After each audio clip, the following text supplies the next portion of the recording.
விஜய் மாநாடுல வந்து எம்ஜிஆரோட புகைப்படம் கொடுத்துருக்கு, அதை எப்படி பாக்குறீங்க நீங்க? அது அவரு எப்படி பார்க்குறீங்க, நீங்கள் எப்படி பார்க்குறீங்க? அது நம்ம ஒன்றும் சொல்ல முடியாது. அவங்க விருப்பம், அவங்க மாநாடு, அவங்களுக்கு யார் வேணுமோ அவங்கள வச்சுக்கிறாங்க.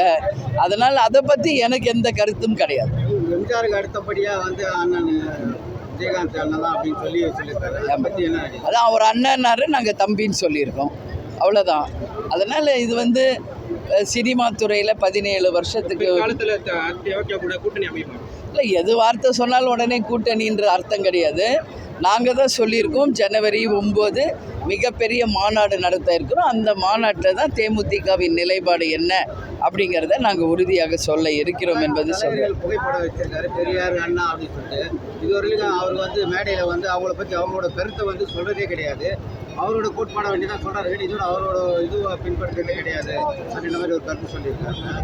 இந்த மாதிரி ஒரு ப்ரெஸ் மீட் விஜய்க்கு கூட்டி இந்த கேள்வியை நீங்கள் விஜயிடம் கேட்கணும். போட்டா வச்சுக்கிறீங்க, ஏன் அவங்கள பற்றி பேசலை அப்படின்னு நீங்கள் அவங்கக்கிட்ட தான் கேட்கணும்.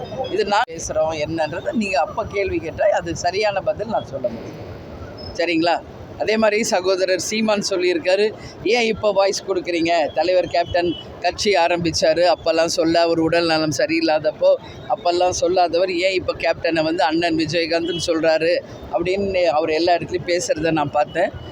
உலகம் அறிந்த உண்மையை சீமான் அவர்கள் உறக்க சொல்லியிருக்கார். அதான் உண்மை. அதனால் வந்து அவர் அண்ணன்றாரு, எங்களை பொறுத்த வரைக்கும் தம்பி அவர். சரிங்களா? நன்றி. ட்ரெண்டை ஃப்ரெண்ட் ஆக்கிக்கோங்க. தந்தி டிவியின் சப்ஸ்கிரைபர்ஸ் அண்ட் ஃபாலோவர்ஸ் குடும்பத்தில் நீங்களும் இணையுங்க.